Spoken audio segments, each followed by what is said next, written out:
Hello friends, welcome to Ftopreview.com.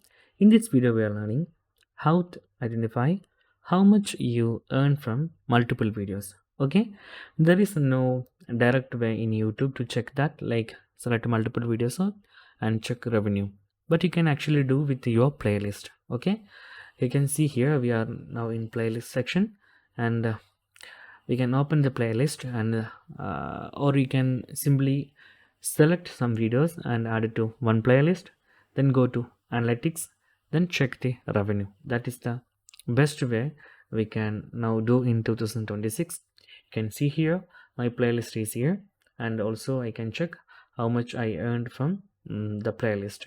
Okay, you can simply see, you can see here, this is my application tutorial playlist, and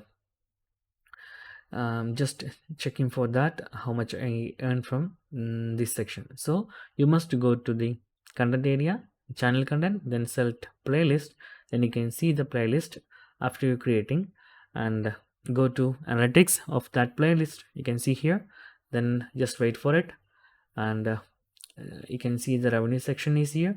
Click on revenue and simply click on that, then you can see how much you earned from the last 28 days, and also you can check different dates, like last 90 days, 365 days, and years, and previous months or lifetime.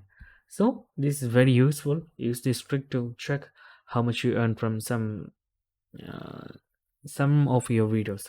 Okay, but actually I'm telling that YouTube must include to select multiple videos from the search to identify how much we earn from some kind of those videos. So that's guys, very simple tutorial. If you need any kind of Android or different tutorial, just comment below. I will post my replaces videos so you can easily watch and understand it. And if you enjoyed this video, please like, comment, share, and subscribe our channel for getting more videos like this. Thank you so much for watching. Have a nice day. Bye bye.